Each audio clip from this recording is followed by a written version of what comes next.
Dorian Yates, 6 vezes Mr. Olympia, ganhou muitas competições. Foi um dos primeiros monstros do volume, com uma definição extrema e uma das melhores costas da história.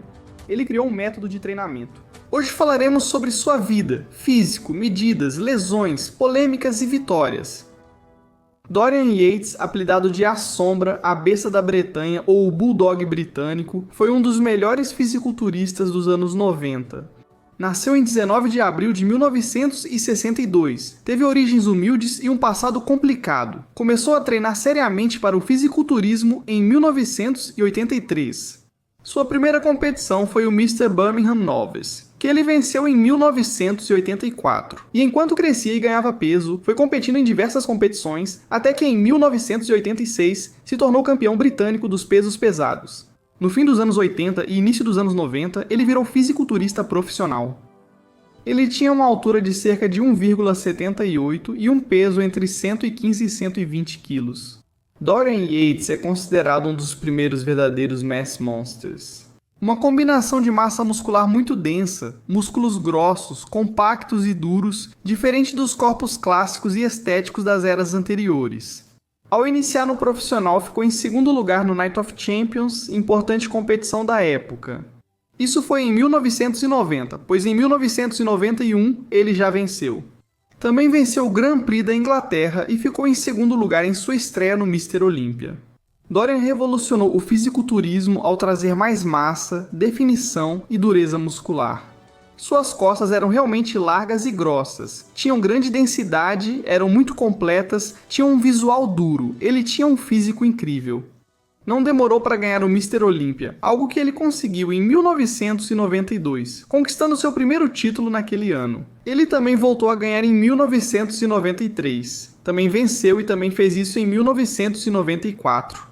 E venceu o Grand Prix na Espanha, Alemanha, Inglaterra e outras competições. Sua condição física, sua definição muscular era realmente extrema. Tinha a pele fina como papel, o rosto bem chupado. Durante esses anos em que venceu o Mr. Olympia, derrotou Kevin Levrone, Flex Wheeler, Sean Ray, Lee Labrada, Chris Cormier, Nasser El Sonbaty e também Coleman em seus primeiros anos. Em 1995 voltou a ganhar o Mr. Olympia. Em 1996 ficou em primeiro de novo, mais uma vez. Ganhou o Grand Prix em diversos países. Seu domínio foi total durante esses anos, superou seus oponentes com uma superioridade notável. Seu físico incrível não era apenas devido a uma ótima genética e ao uso de química, mas também a uma dieta muito boa, de qualidade, bem calculada, e a um método de treinamento que ele mesmo desenvolveu. O método de Blood and Guts, sangue e tripas, foi a modificação de Dorian Yates e sua própria interpretação do método de Mike Mentzer. O Heavy Duty de Mike Mentzer era um sistema de treinamento de altíssima intensidade que buscava os máximos ganhos de massa muscular. Com muito pouco volume de trabalho, sessões curtas e de baixa frequência, ele focava em executar uma série até a falha total. E isso, desde o início, chamou a atenção de Dorian Yates, que se inspirou para criar seu método Blood and Guts.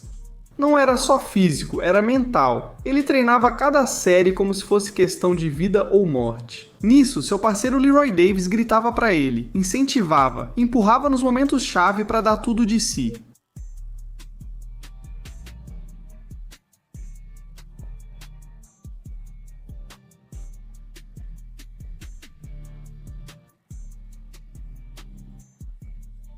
Em vez de fazer 20 a 25 séries por grupo muscular ou uma só como Mike Mentzer, ele fazia uma única série efetiva, mas de vários exercícios. Por exemplo, no dia de perna, algumas extensões, um leg press, um agachamento, uma flexão deitado, um levantamento terra, pernas esticadas.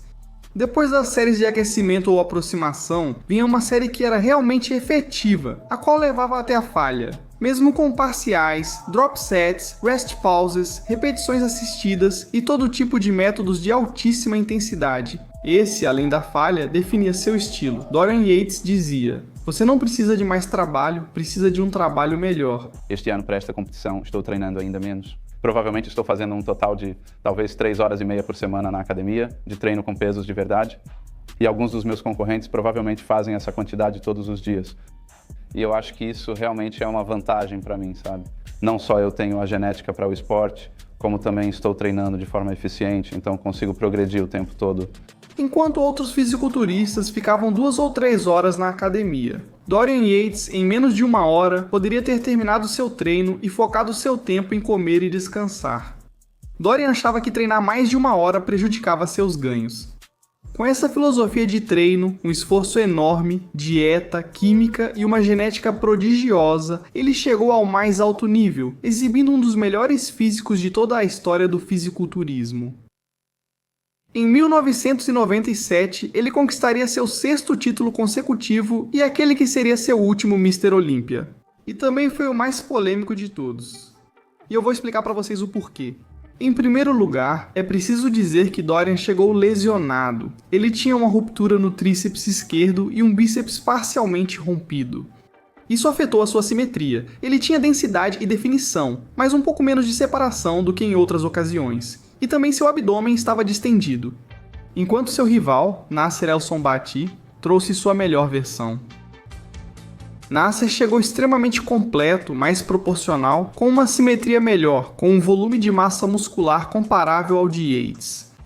Para a maioria dos espectadores, inclusive eu, Nasser El Sonbaty foi o verdadeiro vencedor, um Mr. Olympia sem coroa. Muita gente achou, inclusive o próprio Nasser, que a International Federation of Bodybuilding and Fitness favoreceu Dorian Yates para que ele pudesse ganhar seu 6º título consecutivo, e não terminar daquela maneira ruim. Segundo os juízes, Dorian ganhou porque tinha mais massa que Nasser, suas costas eram superiores, sua condição estava um pouco acima. Ainda é debatido e parece que não consideraram as falhas de Dorian naquele Olympia e seu declínio físico. Nasser afirmou anos depois que a International Federation of Bodybuilding and Fitness era uma máfia e tudo foi uma fraude, dizendo ter vencido 6 das 7 poses. Mas que eles, os juízes e a International Federation of Bodybuilding and Fitness, queriam que Dorian se aposentasse como campeão, e eu concordo. Acho que Dorian Yates poderia ter vencido 5 Olímpias, mas nesse 6º é bastante duvidoso que ele deveria ter vencido. Não sei o que vocês acham. De qualquer forma, ao longo da sua vida, ele teve 15 grandes vitórias na liga profissional, das quais 6 foram Mr. Olympias. Ele nunca ficou fora do top 2 no Olympia, conquistando 2 segundos lugares quando não venceu. Ou seja, desde que se tornou profissional, ele praticamente ganhou tudo, quase não havia como ele perder. Atualmente, aos 63 anos, ele continua vivo, aproveitando a vida. Mora em Marbella, treinando, cuidando de si mesmo e contribuindo para o fisiculturismo. Dorian Yates revolucionou o fisiculturismo, iniciando a era dos gigantes da massa e abrindo caminho para Coleman, tornando-se uma lenda. Por suas vitórias, físico incrível, costas densas e largas, condicionamento extremo e filosofia rigorosa de treino. A Sombra, Dorian Yates. Se gostaram do vídeo, deixem apoio e assistam ao do Nasser El Sonbaty do professor. Nada mais, quem se despede é Ares, o IHT. Nos vemos no próximo vídeo.